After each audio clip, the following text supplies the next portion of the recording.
All right, so this is the meeting analysis project for my mental health nursing care class. All right, so for this project, we were tasked to attend two community meetings, observe how they function, and it just gave me some exposure to patient populations that I wasn't familiar with. I also heard a lot of different stories that changed my viewpoints surrounding these maybe stigmatized populations, which was interesting as well. Just a little more specific to the intro. So we were, as nursing students, we're told to attend two different community meetings. And then after attendance, we were then tasked to complete a reflection project on what we gained from the experience, how it's applicable to my future practice as a nurse. So in particular, I attended an Alcoholics Anonymous meeting and then an Al-Anon family group meeting. Okay, so the first meeting that I attended was the Alcoholics Anonymous meeting with the 11th step group. The format was in person. The location was Ash Street in Wichita on the 9th at 5:30 p.m. Recovering alcoholics ages 30 and older, from what I could gather from that meeting. There was a good mix of male and females in attendance. It ranged from 15 to 30 people in total. So, concepts with this meeting, they use the 12 steps of recovery, specifically focusing on the ninth step, and then the concept of the promises, which I'll go a little bit in more in depth to in a little bit. And then the second meeting was an Al Anon support group for families and friends of alcoholics. The format was also in person, but it was also online. There were some members who couldn't attend, so they attended via Zoom. The location was Riverlawn Christian Church, Meridian Avenue. This was on the 16th at 6 p.m. Demographics was families or friends of struggling alcoholics. Age ranged 50 years and up. This meeting consisted of a little bit less, so 7 to 10 people. They were all female. There were 3 to 4 people who were also female who were also joining over Zoom. There was a variety of topics from the Al Anon works literature and paths to recovery, Al Anon literature, that was covered during this meeting as well. All right. This is just some information that I had to research after attending these meetings. Particularly, this is focusing on the Alcoholics Anonymous meeting. I was not aware of what the 12 steps were or the promises, so it was interesting to do some research on these topics. I found the promises particularly interesting just in how they assist recovering alcoholics. The goal is to give people motivation and hope during their recovery period, which is probably the most common purpose of these that I found after doing some research and from the website that I provided on the PowerPoint here. It also emphasized to me how important it is to keep hope during these difficult periods of life. Another interesting thing, the promises are structured to be used as a way for people to also track their progress through the 12 steps of the program. I just found this interesting because the 12 steps and the promises at first, I thought that they were the same thing, but actually, after doing more research, they're used in conjunction with each other to help people not only to do the right things and do the right steps to assist them with their recovery, but then with the promises, you're implementing a little bit of hope in there too. So it's not all just about, completing a task list and you're cured, right? There's a lot of other things that go into it as well. Okay, and here I did some meeting two information research about what Al Anon is. So it's a family group meeting, specifically fellowship of family and friends of people with alcohol problems who join together to solve the common difficulties involved in being a concerned other. And in the 12 steps of Al Anon, it kind of follows the same structure that AA meetings do, which I thought that was interesting, but they're tailored towards different things. So for Al Anon, tailored to healing and coping of the concerned other. In the list of specific steps, I kind of linked there just if you were curious. But yeah, I had no idea that this group was even a thing. So I think that that's very interesting. All right, expectations versus reality of the Alcoholics Anonymous meeting. So prior to attending the meeting, I was mainly nervous and concerned. And I don't know if that's just because I'm a nervous person, but I wasn't sure how it was going to go attending an AA meeting when I myself am not an alcoholic. We also kind of, my group and I kind of stood out like sore thumbs, but it was fine. I almost pictured the people in the meeting getting upset at us for being there, which I would completely understand. So just walking into it, I was very nervous of just how people would react. But when I got there, I was pleasantly surprised. Everybody was so welcoming and so kind. We got told multiple times how happy the people were that we are learning more about recovering alcoholics as nurses because it's very important. for them that we have that knowledge. They also provided us with many pamphlets and just educational material, which I thought was really helpful. And I kind of followed through that as well as we were going through the meeting. But yeah, I was very pleasantly surprised, and everybody in the meeting was very open and kind, and it was a great experience. Okay, so for meeting 2, this was the Al-Anon meeting. I'd already gone to the Alcoholics Anonymous meeting, so I guess I was kind of my expectations were kind of, piggybacking off of my experience at the AA meeting. So, for example, I pictured the meeting being a little larger. The AA meeting consisted of, I think, max, like, 30 people with men and women, but this meeting in particular, like I said before, it was 7 to 10 people and then some people attending on Zoom. And it was all women, which I found was really interesting because this meeting wasn't closed off to just women, but it was all women, and they were all older women, 50s and up age range. They were all very pleasant. I felt welcomed right from the beginning. I thought there were going to be specific agendas of what they were going to talk about in the meeting, but there really wasn't. It was really more of an open floor panel of everybody just picking out specific topics from the literature that touched them that day or that they wanted to speak about, and that's what they went with. And everybody just kind of went around the circle and discussed. It was really interesting. The topics of discussion were pulled from their own Al-Anon literature, which they provided us with a couple of handbooks to look at and follow along with them, which was really helpful. Everyone just went around the table, spoke about a certain point that they wanted to be focusing on in the past week.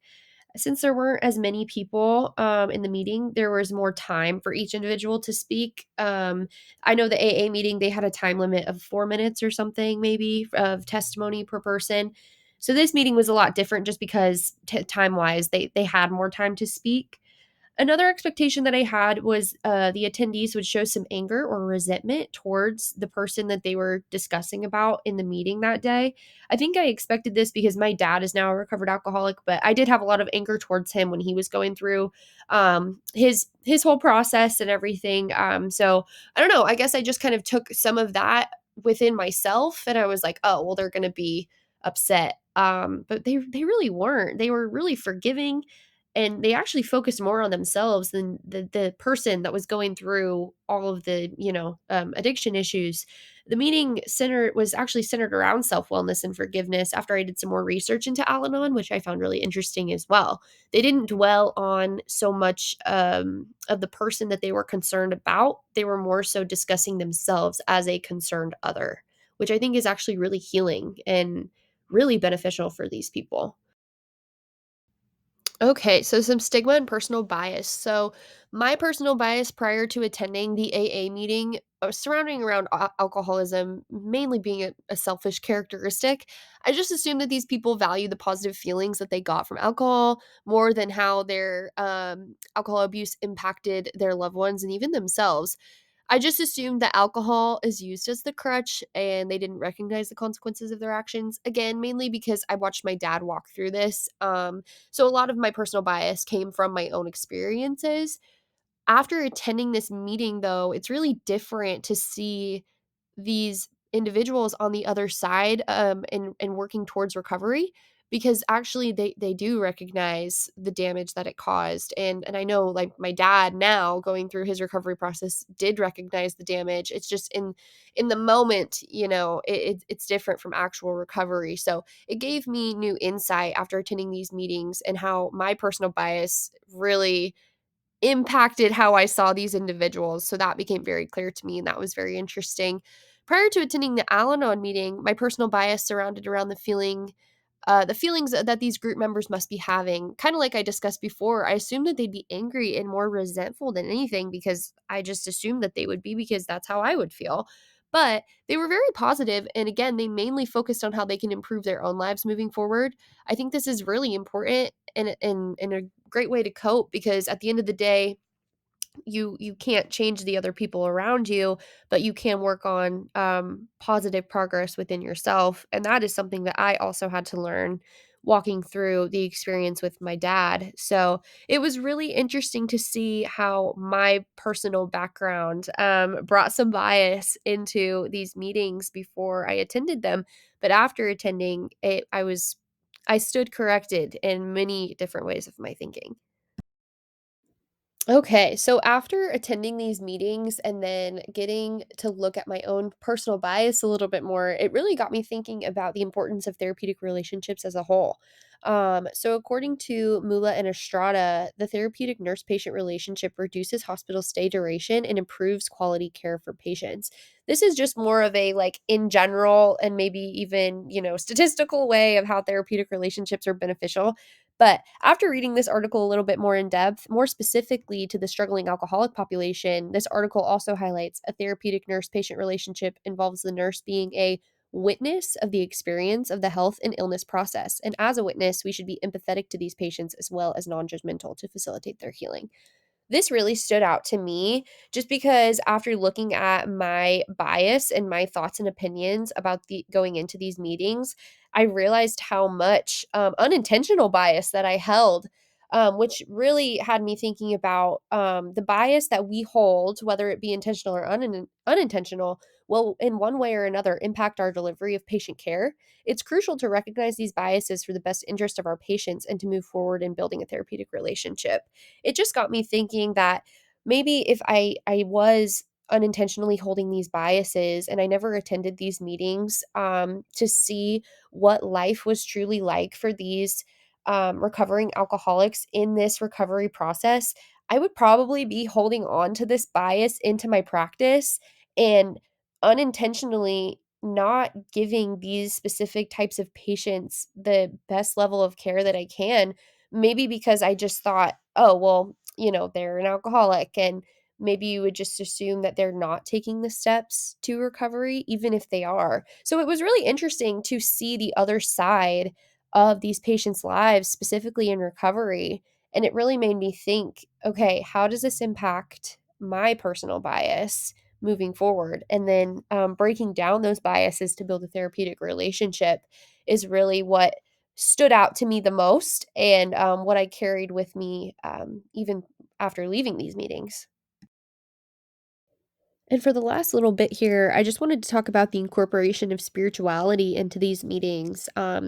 One aspect that I found, which was an essential part of both of these meetings, was the incorporation of spirituality. I found this interesting of how the incorporation of a higher power was an essential part of healing for people in all walks of life, whether it was for the friends and family in the Al Anon meetings or for the alcoholics themselves. After leaving these meetings, I was curious to know the definition of a higher power for each of these individuals, because it seemed that even though we were all talking about spirituality in both of the meetings, the concept of the higher power wasn't technically defined. So I did some more research how the AA organization incorporates spirituality. In regards to spirituality, AA offers a spiritual solution to the problem of alcoholism, encouraging each member to seek help from a God or higher power as we understand him.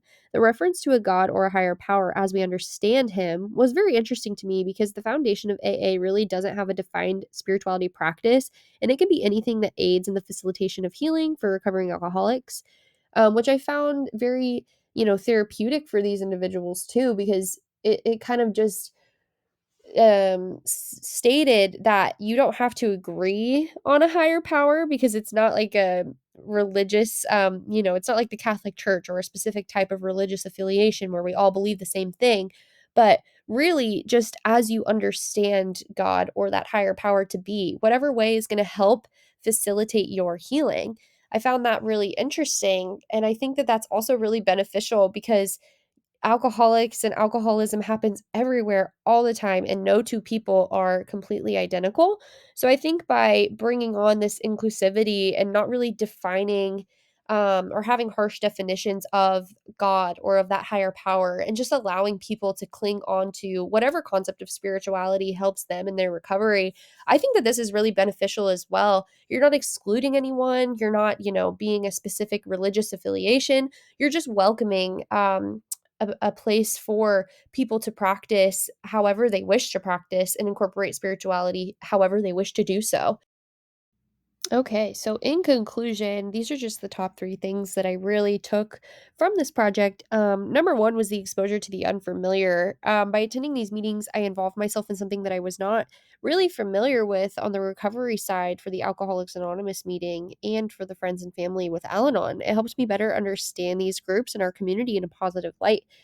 Two would be confronting bias. Confronting our personal bias is essential in health as healthcare providers to provide better care for our patients. This was something that I really took with me after attending these meetings. And three was just surrounding therapeutic relationships. The project gave me new insight regarding the need for therapeutic relationships for this specific patient population and how it's important for nurses to build these relationships with these specific patient populations in order to help facilitate healing.